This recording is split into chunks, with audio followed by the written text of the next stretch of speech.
Pemirsa, jelang penerapan pembatasan sosial berskala besar, pemerintah Kota Bandung mempersiapkan mobile test kit atau alat pendeteksi COVID-19 setara Biosafety Lab. Sementara di Kabupaten Bekasi, Jawa Barat, aparatur desa mendata warga penerima bantuan terdampak virus corona sebagai kompensasi selama kebijakan PSBB diterapkan pemerintah daerah.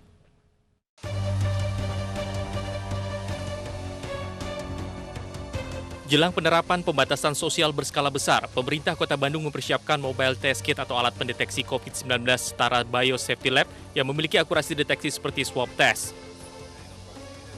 Pemerintah Kota Bandung bekerjasama dengan Institut Teknologi Bandung untuk pengadaan alat pendeteksi virus corona ini sesuai dengan arahan Gubernur Jawa Barat dan BNPB. Dengan pendeteksian COVID-19 yang akurat, dinilai peta sebaran virus tersebut akan lebih jelas sehingga penanganannya bisa tepat sasaran. Di Kabupaten Bekasi, Jawa Barat, satu persatu petugas dari Kelurahan Bahagia, Kecamatan Babelan, mendatangi rumah warga penerima kompensasi bantuan jelang penerapan PSBB. Pendataan warga dilakukan guna memastikan data penerima sesuai dengan jumlah yang ditentukan. Petugas juga meminta sejumlah persyaratan administrasi, mulai KTP hingga kartu keluarga calon penerima bantuan bagi warga terdampak atas kebijakan PSBB Kabupaten Bekasi. Pihak Kelurahan Bahagia memastikan sedikitnya lebih dari 1.300 warga di wilayahnya mendapatkan bantuan selama penerapan kebijakan sosial berskala besar. Selain warga setempat, petugas juga mendata warga pendatang yang dipastikan akan mendapat bantuan serupa akibat COVID-19. Tim Liputan iNews melaporkan. Pemirsa, beredar kabar adanya sejumlah WNI anak buah kapal MSC Splendida yang akan dipulangkan ke Indonesia dari Genoa, Italia. Kabar pemulangan ini menjadi sorotan di tengah pandemi corona.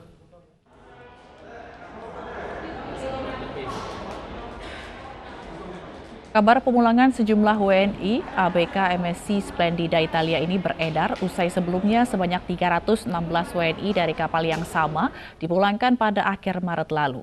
Para WNI ini dinyatakan negatif corona dan diizinkan meninggalkan Italia dan tiba di Indonesia melalui Denpasar, Bali. Pemulangan WNI ini menjadi sorotan lantaran dilakukan saat penerapan PSBB di sejumlah wilayah Indonesia. Terlebih sebelumnya, Italia sempat mencatat tingkat kematian tertinggi akibat corona.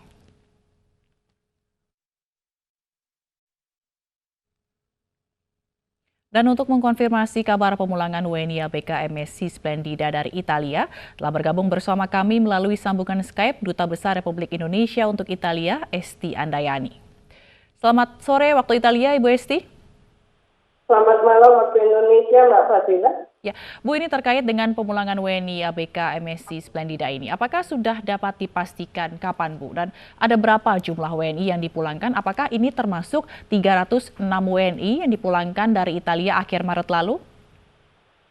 Kalau bicara MSC Splendida, sudah pulang semua dari WNI-nya yang 316 bulan Maret lalu itu, Mbak Fadila. Dipulangkan melalui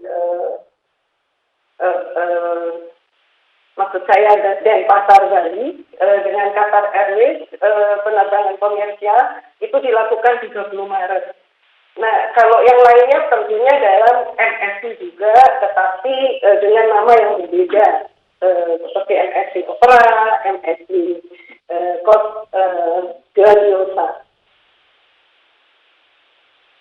Baik, ini rencana pemulangan ini dilakukan di tengah pandemi, Bu. Apa saja yang menjadi pertimbangan? Iya, sesuai dengan peraturannya, tentunya sesuai dengan protokol yang dikeluarkan oleh WHO maupun protokol yang dikeluarkan oleh pemerintah Indonesia dan pemerintah Italia. Jadi dalam hal ini mereka harus benar-benar para kru itu kita harus tahu betul kapal pesiar itu apakah punya sejarah di dalamnya yang terpapar oleh COVID-19. Kemudian kita juga perlu tahu bagaimana kondisi kesehatan para kru ABK. Dalam hal ini ada protokolnya bahwa mereka harusnya dites PCR atau swab test ataupun dites rapid test secara berkala hingga 3 kali. Jika mereka sudah negatif, maka mereka bisa dipulangkan.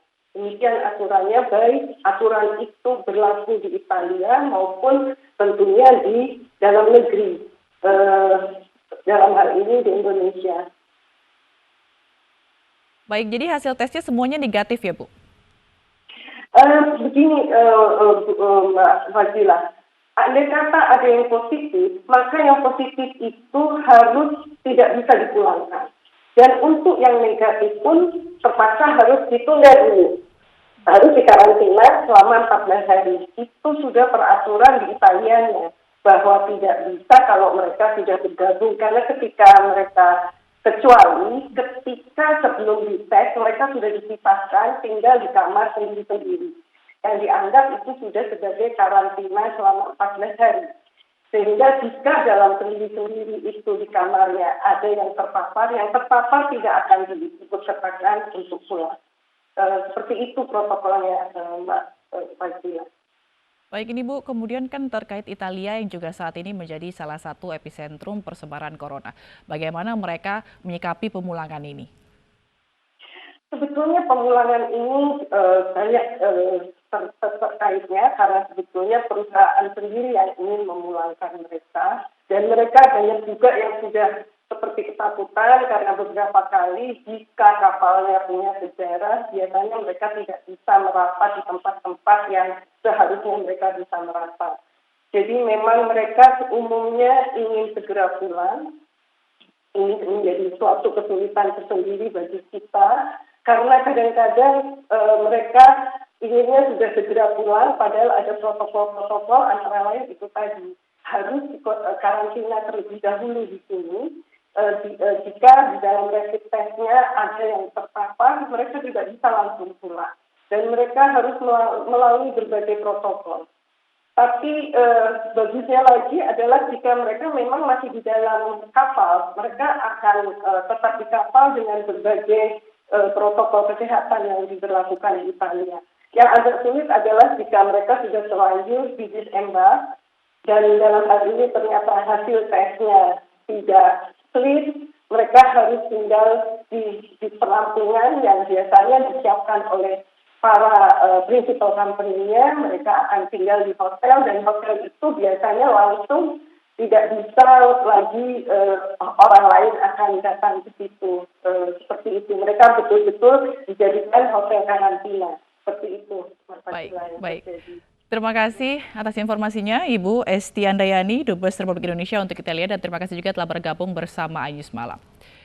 Pemirsa, sementara itu jelang pelaksanaan PSBB di Kabupaten Bogor Rabu besok, Bupati Bogor Ade Yasin meninjau persiapannya PSBB di kawasan Cibinong Selasa siang. Kawasan ini merupakan satu dari 53 titik pelaksanaan PSBB di Kabupaten Bogor.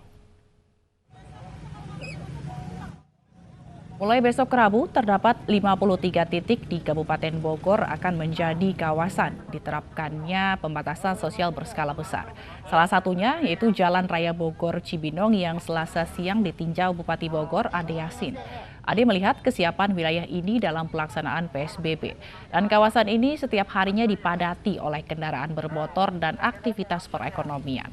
Di kawasan ini juga dipasangi checkpoint untuk memantau aktivitas selama PSBB. Selain mengecek angkutan umum, Ade juga mengingatkan warga untuk selalu menggunakan masker.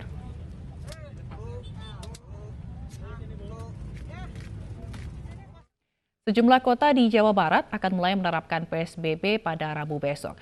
Bagaimanakah kesiapannya? Kita ikuti cuplikan wawancara berikut ini bersama Gubernur Jawa Barat Ridwan Kamil. Ya, PSBB ini akan kita mulai dalam 7 jam, yaitu dini hari di hari Rabu. Kemudian semua kota kabupaten sudah berkoordinasi dengan Provinsi Jawa Barat, sudah berkoordinasi dengan Provinsi DKI juga Banten.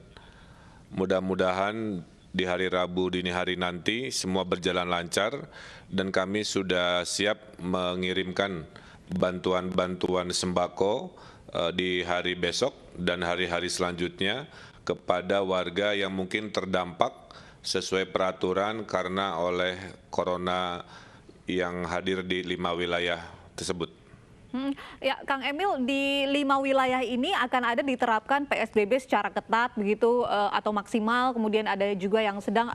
Ini perbedaannya apa dan juga di wilayah mana saja tepatnya, Kang Emil? Kita ketahui bahwa dalam teori kewilayahan wilayah itu dibagi dua, namanya kota dan kabupaten. Kalau kota biasanya rumahnya berdekatan, berkepadatan tinggi, maka perlakuannya memang harus lebih ketat, seperti halnya Jakarta dengan kepadatan tinggi, sama seperti kota Bogor, sama seperti kota Bekasi, dan sama seperti kota Depok. Tapi 2 dari 5 wilayah di Jawa Barat yang PSBB adalah bentuknya kabupaten, yaitu 1 Kabupaten Bogor dan 1 Kabupaten Bekasi. Maka kabupaten ini dia punya desa yang jaraknya jauh-jauh, orangnya juga jarang-jarang dan lain sebagainya. Sehingga untuk kabupaten perlakuannya adalah menerapkan PSBB maksimal untuk kecamatan-kecamatan yang wilayahnya secara radius penularan memang paling dekat ke arah Jakarta. Maksimal Nah, itu ini perbedaan antara kota kabupaten, Mbak. dalam hal ini apakah akan seketat di DKI Jakarta atau seperti apa, Kang Emil? Tidak ada perbedaan antara ketatnya peraturan di DKI Jakarta dengan peraturan PSBB di Jawa Barat, karena semua mengacu pada peraturan Kementerian Kesehatan, termasuk diskresi dalam memberikan sanksi kepada masyarakat yang melanggar aturan. Nah, mudah-mudahan dengan warga taat dan patuh pada peraturan, kemudian juga ditegakkan peraturannya dengan baik oleh Polri dan TNI, harapannya Jabodetabek ini bisa satu frekuensi, satu peraturan, satu kesiapan, sehingga penanggulangan 70% penularan COVID yang memang se-Indonesia itu banyaknya di Jabodetabek bisa dikendalikan lebih terukur dan dikendalikan dengan cara-cara yang lebih responsif. Memasuki hari kelima penerapan PSBB di Jakarta, sejumlah pelanggaran masih saja ditemukan. Mulai dari warga yang tidak menggunakan masker hingga tempat usaha yang masih beroperasi.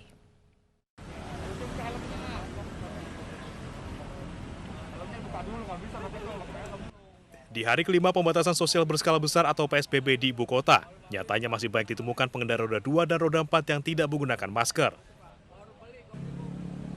Satu persatu pengendara ini diberhentikan petugas gabungan. Mereka yang membawa masker diminta untuk memakainya, sementara bagi mereka yang tidak membawa diminta untuk kembali ke rumah.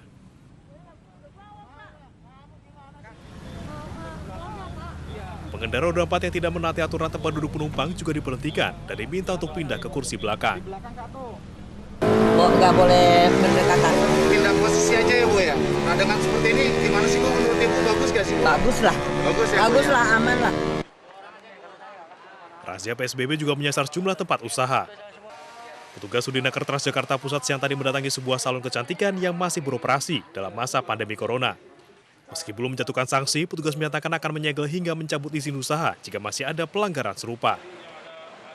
Rata-rata dari yang kita temukan, kita pantau di lapangan atau di perusahaan-perusahaan sudah patuh. Selama PSBB, seluruh kegiatan usaha di Jakarta harus berhenti beroperasi, kecuali beberapa sektor penting.